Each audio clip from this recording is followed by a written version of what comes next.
The Miami Hurricanes go from barely sneaking into the playoff to one win from a national championship, but standing in the way, the mighty Indiana Hoosiers.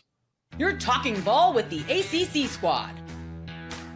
From Florida State to North Carolina, from Syracuse to Miami, and from NC State to California, it's the local experts of the Locked On Podcast Network bringing you scoops, breakdowns, and the most comprehensive preview of the upcoming ACC weekend. Hang on, it could get loud, it could get heated, and it will definitely be fun. Squad up, you're part of the ACC Squad. Hey there, what's up? Welcome into this week's ACC Squad Show. It's great to be with you on the Locked On Network, now the #1 sports podcast network out there, your team every day. Who are those teams? Well, joining us today on the show, Jarvis Davis from Locked On Georgia Tech, Jackson Holzer from Locked On Syracuse, Brian Smith from Locked On Seminoles. He will not be doing any live streams just to in solidarity with his Seminole team. JJ Jackson from Locked On Blue Devils, Grayson Boone from Locked On Wolfpack. I'm Isaac Shade from Locked On Tar Heels, and we're coming at you here. We're getting ready for the national championship game. So here's where we're headed on the show today. Is Miami's run validating to the ACC? Does it matter what's going on there? And then in the other segments, we'll take a look at the national championship game primer. When Miami has the ball, when Indiana has the ball, we'll make some predictions. And gloriously, Alex Dono's not here to defend his own cane, so we'll try to get it in for him. Also, we're recording this before Tuesday and Wednesday night's ACC basketball games. We don't know those results yet, but JJ Jackson's Blue Devils are rolling the conference right now.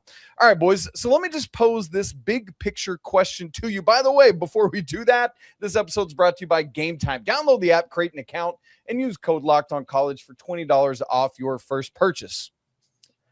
Speaking of JJ's Blue Devils, after they came in and won the ACC championship, we sat here on this very squad show and said, well, that does it. ACC is out of the playoff, and that's that. But then Miami slid right in, ripped out Marcus Freeman's heart. Now he's getting in fights at wrestling matches, and we move on from there. So the question is, has this Miami run validated the ACC in terms of like, hey, we should have been in and we're better than people realize, because the SEC sitting there looking out from the outside looking in? Who wants to buy the first round? Well, as the football champion, I think it's best that I serve first here. That was a lot of confidence. Great year, you know. And, we can't deny that he is the football champion. You have to give it to him. You walk into the football facilities in Durham and you see the trophy there in all its glory. I think it absolutely has. Credit to Miami for what they've been able to do. A lot of people were debating whether or not they should get into the field. The head-to-head conversation we were having with their win over Notre Dame and how important that was. And shout out to those Hurricanes for stringing together wins to put themselves in this position, knocking off some SEC teams on their way to the title game. I'm such a big fan of what they've been able to do, and the opportunity to win a national championship. Only two conferences can still say that today. It's the ACC and the Big Ten. So, yeah, absolutely. I think the conference should feel validated that one of their teams still has a chance to win it all. I'll go next, and I'll just say this. While Jackson's being a nice guy here, the only thing that I'm going to say is the ACC screwed up how the championship game should have been. I'm sure that he likes the Blue Devils as the ACC champ, but you got to change some rules on how that goes, because Miami was by far the best team. We all knew it, and they didn't even make the ACC title game. That aside, give Miami all the credit. I mean, they won at A&M. That's a really crazy place. They beat Ohio State, and then they were up against it, against Ole Miss, and 18 seconds to go, you punch a touchdown. That's pretty impressive. So hats off to the Kings. Yeah, to echo Brian, I don't know if the ACC should thump their chest a ton. I mean, they should certainly be proud of what Miami has accomplished, but I think this is more of an indictment of the committee getting things right, putting Miami in over Notre Dame. I mean, look where they're at now. I think they are validated in every sense of the imagination. But yeah, the run that Miami has been on, it is something that the ACC should, try and take some pride in, because the SEC for years has dumped on us, and, the Big Ten's kind of, gotten in on the mix a little bit as well. But to see Miami now on the biggest of stages coming up on Monday night, I think the ACC should take some pride in that. the ACC should absolutely take pride in it. It doesn't mean that it's actually the reality of what this ACC football season was. And for the most part, aside from Miami, who is at least the team that we can crown as the team of the ACC, thank goodness we finally got that, the rest of the conference was terrible. It was a bad year of ACC football. So it honestly kind of reminds me of this past basketball season that we just had, where the Duke Blue Devils represented the ACC. They're in the Final Four. We can go thump our chest about how the ACC, again, is represented in the Final Four. That's cool and all. It didn't take away from the fact that the ACC basketball season last year was really, really bad, and they had to get a lot better, which they did. Yeah.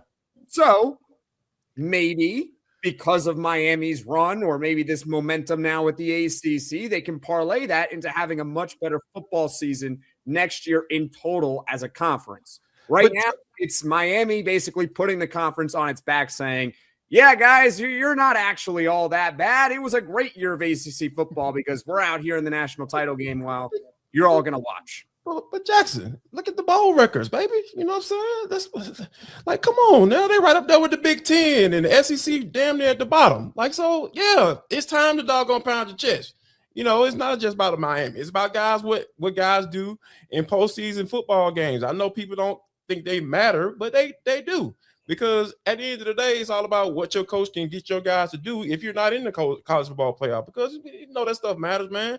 It matters from a record standpoint. It matters from contracts and guys getting bonuses and all that stuff matters. If it's money on the line, it matters. We know that. So I think that the ACC should be proud of itself. Yeah. Except for Georgia Tech. They don't have nothing to be proud of. They couldn't be picked and got dog. Should have got it. Does Syracuse say they're proud of themselves now? We Better to make a bowl game and lose, or just not make a bowl game? And I'm, yes, looking squarely at Kenan Stadium up there behind my shoulder. Here's the question, though. And Jackson, I loved your comparison to basketball, where the ACC, yes, it's been down in basketball, but over the past 10 years, the ACC has sent more teams to the Final Four than every other conference. You look at with having Miami in this national championship game, do people remember, like, what people remember is who goes to national championships and Final Fours and wins those. So maybe that alone has something to validate it. And it's something to be said for that. But Jackson, something else you said that I want to pose to the crew here is, thank you, Miami, for kind of rescuing this bummer of a season for the ACC. The question now is, how do we build on that, and how do we improve going forward into the 2026 season? Anybody got any bright ideas there? It's all about that moolah, baby. Yeah, spend more money. That's what donors. Spend more money. It's time to get those donations. Don't worry. Man. I mean, actually, you should. Syracuse is not going to be included in that conversation. Everyone else, I mean, open up your checkbooks. Free will. Go ahead. Yeah, man. It's all about. It's like, because that's what it's all about. Because essentially, Miami is probably going to, as long as Mario Cristobal is the head coach of that team, they're going to be going to Porter every year to get a doggone quarterback. I mean, that's just what it looks like, right? And they got the money to do it. So I think that, you know, there are going to be some teams looking around like, all right, you know, we got Miami about to get ready to see, with an opportunity to win the Natty, and they spending some money because, I mean, let's just keep it funky. Mario Cristobal is not the greatest coach in the world. Like, let's just put that out there now. You talking about lining him up with Kurt Signetti and Mario Cristobal. Hey, man. Hey, I love me some Miami football. I love the talent that they have on the team. I love the way they play, but I'm going with Kirk because discipline that they play with. I know we're going to talk about it, but it lets you know that as long as you got some money and you got somebody that's competent at your head as your head coach, you can do some things. You can do some things, especially in the postseason. Yeah, we saw the Canes trip all over themselves trying to like dump that game with all the yellow laundry on the field. Good grief, in the semifinals. Yeah. Okay, well, so money aside, like, how do you get the right things? How do we, like, is it winning these preseason non-conference games? Like, what's it going to take, Grayson Boone, to bring that all together? I think I might just go ahead and quote Jackson Holzer: win your games. The rest will be rectified if you win your games. You'll get better recruiting. You'll get more money. You'll get more respect on a national scale. Win your games. Sometimes, Jackson, you're right. It is that simple. it's not an excuse because your starting quarterback got hurt in the beginning of the year, and That's right. and you just Why are you looking at me? It's not my fault. It's always your fault, Jack. It's all players out there. Look, our coach decided to go back in rogue groceries, now and throw football. play a lacrosse player at quarterback. That's not my idea. You're going to be held accountable, though. Leave Syracuse out of it, okay? We're going 6-6 next year, and y'all gonna like it. No. Kenton's not even here to dump on you, and we're still struggling. All right, look, I would have loved to see some campus games in the quarterfinals of the college football playoff, but never thought that we'd have a team playing a home game in the national championship. That's exactly what's going to happen Monday night. We're going to preview the national championship game, starting with when Miami has the football, coming up here in just a second.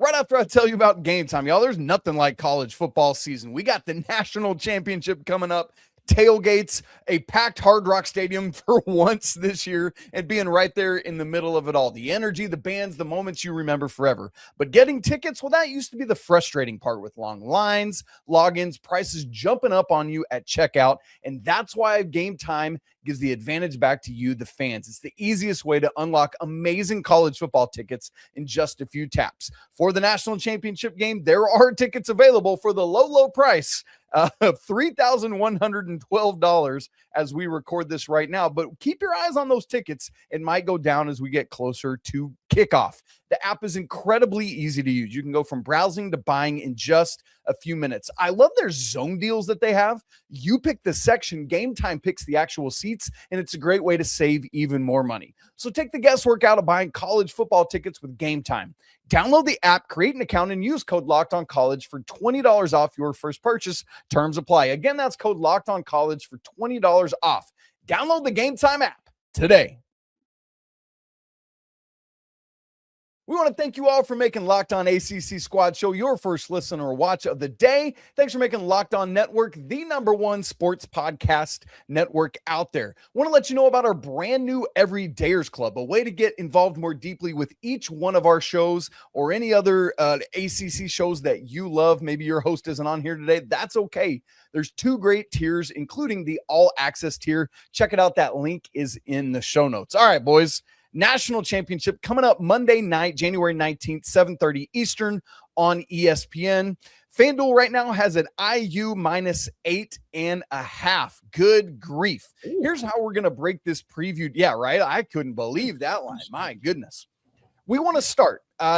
Jarvis, you just mentioned Miami's going to go out and get the best quarterback money can buy just about every year. Well, just over a year ago, that's exactly what they did when Carson Beck committed to the Canes on January 10th. I think we all kind of laughed at it. Like, is he healthy? Is this going to work? Is it just because he's chasing his girlfriend? What's going on? Turns out it worked out pretty well. He had a wide open left side of the formation to run in that semifinal winning touchdown. Crazy stuff how the Red Sea opened there. Boys, when Miami has the football, how is this thing going to play out? Brian Smith, I'd love to hear from you first, my man. I'm very concerned about just one thing when they have the ball, because they've got really good offensive talent, and that offensive line is a lot of fun to watch. If you're a purist, I don't care what team you do or do not root for, if you do not enjoy watching Miami's offensive line, you are not a football fan. They're going to be very difficult to stop on 1st and 10. Running what they just call inside duo. They run it about 90% of their running plays. Everybody knows it's coming, and they still do it because they're just so good. I think they need to be in the 4.5 to 5 yards per carry category, and nobody does that against Indiana, though. It's the rock and the hard place. If they are not able to average at least 3.5 yards per tote on 1st down, it's going to be a long night for Miami. Carson Beck works best off play action, and he also works best when you don't know what's going to happen, because he every now and then he'll like throw a deep ball on first play of drive, and just that Malachi Toney guy. I don't know if any of you guys have heard about it. He's solid. He's solid. They've got explosive players. Keelan Marion on the outside. You got JoJo Trader, etc. They have plenty of weapons, but it's that run game. If they get that going, Carson Beck doesn't have to be a hero. He had a couple plays on that drive you just mentioned there, Isaac, where it could have been a pick. First play of that drive on the final drive was way short, should have been picked. And then Terrion Perkins had one go right through his hands. Gosh, dude. And if that happens, it's Ole Miss in the national title. Yeah. So take the pressure off Carson, run the ball, be who you are. I think a lot of the pressure is going to be on Shannon Dawson as offensive coordinator, because here's the thing. it's obvious that he tries to save Carson Beck from himself. Like with the play calling, the screens, the quick screens, getting the ball out of his hands, and seemingly only way they can get it to Toney is to Malachi Toney just throw it out there and let him go to work, and get those big boys out there running in front of him. He just weave on through those bad boys and take it to the house. So I think that, but when you come up against a team like Indiana, these guys are so disciplined. Like I mentioned earlier, you're going to have to figure out a way to take a shot. You're going to have to, because at some point they're going to force you to try to make a play. They're going to put A in the box. You know what I'm saying? They're going to do that. They're going to come down and they're going to dare you to throw the football. And at some point you got to say, hey, man, my man outside is better than yours, and we're going to have to take this shot. And you're going to have to complete it, because that's the only way you're going to loosen things up for you. Especially, you have to do that early on, especially when you're talking about going throughout the game, because Dawson this is going to be very interesting, because Dawson, he has a task on his hands, because I think he knows that, they have to run the football. Absolutely. That's the foundation of their offense. But Beck is going to have to make a play with his arm. I know he made one with his legs, and hey, that was a hell of a doggone play. But he's going to have to make one with his arm this go round. True. Brian Smith mentions that the ground game's got to be there as well. And y'all, Mark Fletcher has his 2 most explosive ground games of the season so far in the playoffs. Grayson, can he do that again to get that balance that Brian was talking about? He's certainly going to have his work cut out for him, because Indiana is a team that does not beat themselves. They almost look robotic in a sense where, like, some place it looks like they know what's coming. And to Brian's point, maybe they will know what's coming. We'll have to see if they can actually stop it. But Mark Fletcher has been dynamite up to this point for Miami. And, you mentioned Carson Beck having to, do some plays with his arm. You might need a little something from his legs as well, if you can get it wherever you can. I think Miami's going to have to execute at an extremely high level. I'm talking like a near virtual, like flawless game. And one of our biggest, constant complaints, and I've been one of the loudest people about this, can Carson Beck just do enough, not make mistakes, just get Miami to the finish line? I think that, again, not a surprise here, that will be the biggest story for the Hurricanes. It's another opportunity. Yeah. Go ahead, Jackson. I was going to say, I think Miami's best offense might be their defense. Like, they're going to need their defense to create short fields for them, so that they're starting at the 40 or near midfield instead of having to start at their own 10 or 15-yard line, because it's hard to go all the way down the field against this Indiana defense. And also, it would also help if they got themselves, like a scoop and store, or like a punt return touchdown. Wait, you're telling me a scoop and score is a helpful thing? That's crazy. Yeah, like one of those things, like lessen the burden on your offense, because I'm looking at this Indiana defense and I'm like, have they had a bad game all season? Maybe they're due. Maybe they're finally due for a bad game, but their worst game of the year looks like it's against Penn State, which was all the way back in early November. At Penn State, if I remember correctly. Well, not Indiana. Miami's at home, so they might have the advantage there, and as far as the crowd. But Indiana's defense is so good. Indiana's defense is so good. They're having Jets fans wondering if Dante Moore should go second overall, and they have Ty Simpson wondering if he should maybe return to school instead of being a first-round pick. That is how good Indiana's defense is playing. They held Ohio State down to 10 points. You're going to need to find offense beyond just your offense. Yeah. JJ, you were going to go earlier. What you got, brother? Yeah, I just think it's all about getting the ball to your playmakers, like we've been talking about. Mark Fletcher has been really fun to watch, toting the rock out of the backfield. Hopefully you're able to get big things out of him. And I really like how they use Malachi Toney as an extension of the run game, making things a little bit easier for Carson Beck with those quick passes. And like we're highlighting what the Hoosier defense did, helpful tip for Carson Beck: don't throw a pick six on the very first play of the game, like Oregon had against them. I think that will help them out. So just give yourself a little bit of momentum and not have to climb upstream the entire night in a game like this. And that's the thing about Carson Beck, though. You just feel like it's bound to happen. I feel like I can feel it. Like, I feel like it's bound to happen. And Indiana, and if it happens in this game against Indiana, how they play football, I would not be surprised at all. It's almost like, can you trick Carson Beck into having like, hey, it's game time, Carson, let's get out the bad throws, get it out the way, and then start the real game after that. All right, fellas, we got to flip this thing to the other side. Fernando Mendoza is going to come out there with his big grin. He looks like my kid brother, while Coach Cignetti's out there on the sideline, like your favorite banker, middle management, whatever.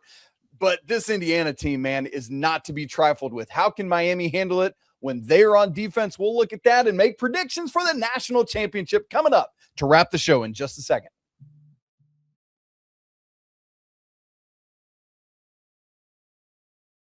All right, fellas, this, as was said, the Miami's best offense might be their defense. I think Holzer said that. And obviously, we always talk about Ruben Bain, but the dude that leads the ACC in sacks is Akheem Mesidor. This dude is wild. Obviously, he's benefiting from all of the havoc Ruben Bain causes on the other side, but let's remember, he got banged up a little bit late in that semifinal game, and that is definitely something to keep an eye on with the injury report stuff as this week goes on. Jarvis, can this defensive line of Miami just be reckless and cause havoc for the Hoosiers? They're going to have to be, right? Because, you think about the game plan that Oregon had, talk all that junk about what Dante Moore did. Now, he had a horrible game, true enough, but Ruben Bain, I mean, he was working, but he did not get home, So when you think about that, carbon copying that plan, and Fernando Mendoza saying, "Hey, coach, here's how we keep these guys off my back, off of me. Yeah, let's get this ball out really quickly." And they have the weapons to do it. You saw how Elijah Surratt was able to, take advantage of one-on-one coverage, man. It was easy, man.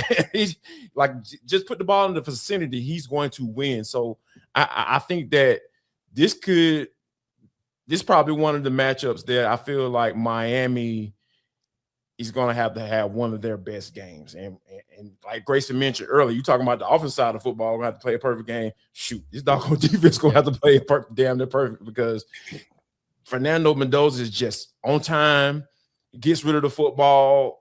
They're just so in sync on the offensive side of the football. Does he ever get rattled? No, it's wild. I never see the guy rattled. Yeah. He's just cool, man. He's cool as a fan.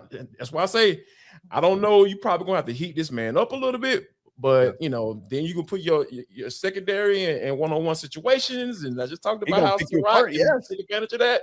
This is going to be a chess match, so I'll be very interested to see how Miami plays it early on. If Damari Brown does not play, and he's one of the corners that didn't play, Jabari Antoine was a highly rated kid they brought in. Mm-hmm. He got annihilated at the end of that game against Ole Miss. He's the one that gave up the last touchdown there in cover 3, and he took a guy man. That's no bueno. Was that after the targeting? It was the last drive that Ole Miss scored. The touchdown Ole Miss scored to take the lead. He's the corner that decided, I'm just going to take this guy. They were in zone. That's right. That's never a good idea. Yeah, that's not going to end well. How do you think Fernando's going Jarvis analysis, #analysis.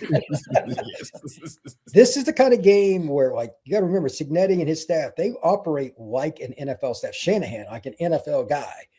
If Antoine's out there, they ain't throwing the other side. No. They're going to go after the young guy over and over again. It might as well be Jackson Holzer out there. It's not going to matter. Pew, pew, pew. Yeah, because look, young corner, you can't help a guy. It's an island. That's why corners get paid so much money in a league. He's just not ready yet. Even Mario, who never gives injury information, said Damari's day-to-day. Not a good sign. So they're probably going to have to rotate. And Indiana's pass game's obviously nasty anyway. They got Surratt, all those guys, Charlie Becker, all those guys. This is going to be interesting to see what that Heatherman does. He's a really good coordinator, but they're going to have to hide some stuff when they rotate in. And if Damari doesn't play at all, good luck. How many times do you guys think that Fernando Mendoza in 2 games in this college football playoff has thrown the ball? Like, how many pass attempts? Just He's over 30. There. Yeah, he's up there. It's like Total? 38. Like, total or average? Total. It's not even 40 attempps. Yeah, I'm going to say like Correct. 32. It's 36. He's got 5 incompletions and 8 touchdowns. That's crazy. He got more touchdowns. And he's throwing like 5 touchdowns. He threw 3 touchdowns on 16 pass attempts against Alabama. And then against Oregon, he threw, what was it? Five touchdowns. Yeah. So on he's got 20 8 attempts? TDs and 5 incompletions. I mean, it's I'm dead serious. This is like if Joe Burrow wasn't throwing the ball 40 times, he was throwing the ball 20 times in 2019 LSU. This is exactly what it is. I mean, is it stupid where it's like the only way I can maybe see this, maybe having Miami having a chance is if you say, all right, Fernando Mendoza, your high this season, your high watermark for pass attempts is 31. We're going to make you throw it 40 times. And we're just going to see what happens. Now, he might go 35 of 40 and put up 500 yards and 5 touchdowns, and that's the game. But you're saying just load the box and force it? Yeah. I think that might be your only shot. And I'm with you. I agree. Because it's like Indiana's like strength is running the football. That's what nobody talks about Indiana. They have this Heisman quarterback. They have all these weapons, but their biggest strength is running the ball. That's what they want to do. So if you stop the run and you say, all right, Fernando Mendoza won the Heisman Trophy, but our only chance in this game might be if he throws the ball 40 times, that might be the game plan. Because if you want to sit back and let them run, they've run on anyone. Jackson, I think you're spot on here. And actually, I read this earlier. Did you know that Fernando Mendoza has only thrown for 300 yards one time this entire season? 15 games. He's only cleared 300 yards one time. And I know in large part that's because they bludgeon everyone, so he doesn't have to throw it. But the run game, to your point, that's the key. If Miami can load the box and stifle the run and force Mendoza to throw 40, 45 times, I think that's Miami's best shot. Yeah. Looking at his game log, he's thrown over 30 or thrown for 30 or more just 3 times, and it's 30, 30, and 31 this season. So 31 is his most pass attempts on the season. That's wild stuff. Now, of course, he's being wildly efficient with those pass attempts, but still. I'd love to see, the crowd is what's fascinating to me. And again, I'm no expert. I don't have the South Florida roots that some guys have here on the show, but I'm thinking, how can you get Indiana to play behind the sticks, right? Like, can you get any form of a false start here? How cool this is that we saw the Bucks with Tom Brady winning home Super Bowls, and then the next year the Rams won a home Super Bowl. What a cool opportunity this is for Miami to do that. But, man, they got to step it up and make it a little bit difficult when Indiana has the ball on offense. Just throwing things out there, guys. But it sounds like a lot of you think this might even be a pro Hoosiers crowd in Miami's home stadium, which is just – it could be. My brain can't compute. I can't compute that. That's insane. Yeah, and here's what I feel like Miami has going for them, because it feels like this might be a pretty bad matchup for Miami. I feel like that defensive line, this is probably going to be Indiana's. This is probably going to be the best defensive line that Indiana has seen all season. Like, because when you think about the talent, the NFL level talent these guys have on the edges, the injury in the middle, they had a guy that came in for him at 260. I was like, I don't see how that's going to work. I've never seen a 260-pound defensive tackle. Like, I don't understand that. That'll make sense to me. I can't compute that. So hopefully he's not the guy that goes in, from an injury standpoint, like Brian mentioned earlier. But yeah, I think if those guys are able to put themselves in pass situations, right, by being stout against the run, like if you have to load the box up, do it, because if Indiana's able to run the football, you can cancel Christmas. It's over. You can cancel Christmas, because you're talking about shorten the game. You're limiting possessions for Carson Beck, and meaning he's going to have to throw the football, and you know what that means. He's going to make yes. If you're forcing Carson Beck to throw because, hey, we're only going to get 2 possessions in this quarter, that can change things around from a play calling standpoint from Shannon Dawson. That puts a lot of pressure on him. So yeah, I feel like if they can get Indiana behind the sticks and get Ruben Bain, the Mesidors of the world, get those guys going, from a pass rush standpoint, and put some pressure on Mendoza, because to be honest with you, I think that's what NFL scouts want to see, because Indiana just been running through everybody, and like he doesn't really have to pass the ball. So when are we going to see Mendoza under stress, under duress, having to move out the pocket? Because I don't even think I even saw him get out the pocket. Like, I can't even remember in this last game. Which is like, when did he just had to roll out and just get rid of the football? That man just sitting up in the pocket, man, just throwing his ball all around the field. He just throws BBs. It's right, just like, exactly. It's just like, man, you can't stop it. But here's the thing, though.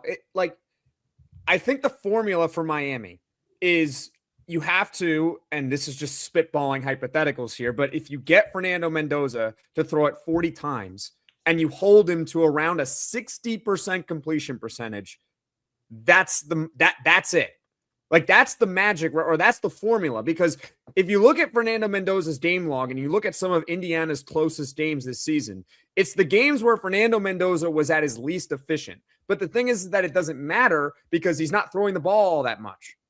But if you make him throw it 40 times and he's only able to complete, 20 to 25 of those, and you can stop the run, well, your defense may hold Indiana down, which we've seen teams hold Indiana down. It's not a Herculean task. They're obviously red hot right now, but over the course of the season, it's not like they were always putting up 40 to 50 points.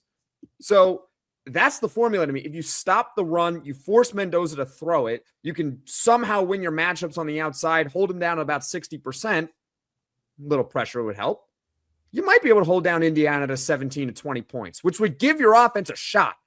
It would give him a chance against this defense. And like you said, the scoring would help. Keontae Scott had a 60, 70-yard pick six, whatever it was, for Miami against Ohio State. If they could get a big play from Keontae Scott or one of those corners like we were talking about, that could be big. All right, so go ahead, Brian. Sorry. Yeah, I think JJ's right. They got to have some kind of negative play where they either score or at least give their offense a short field. That's pivotal.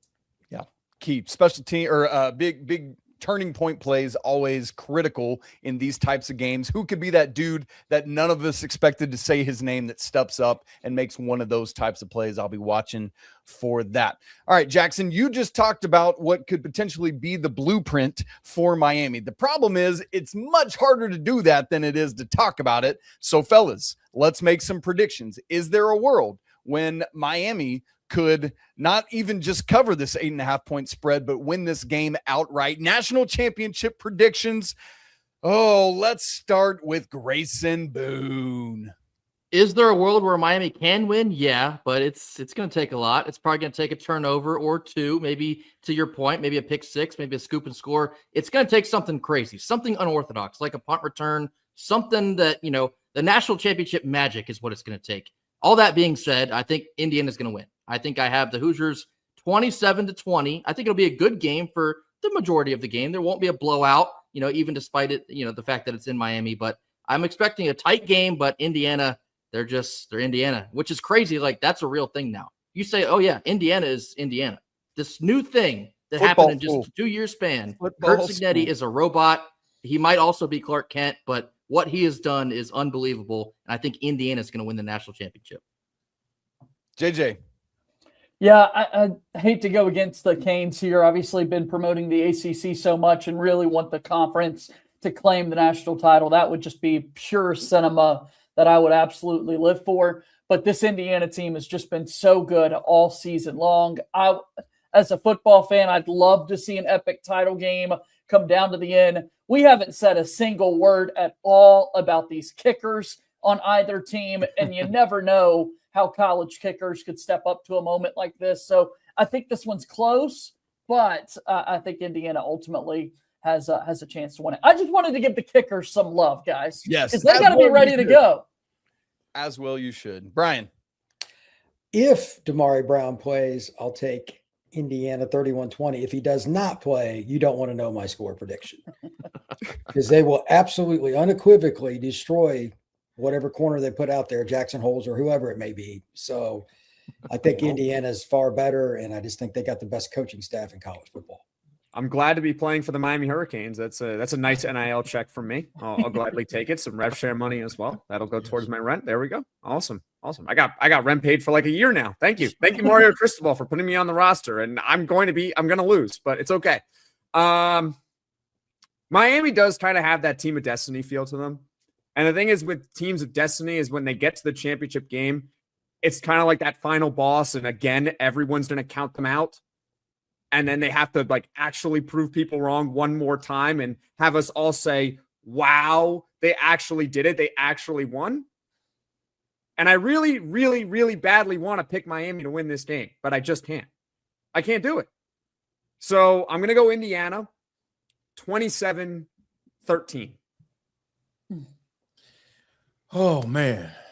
Golly, man. Oh, I want to pick Miami so badly because I We love all the do. way We all do.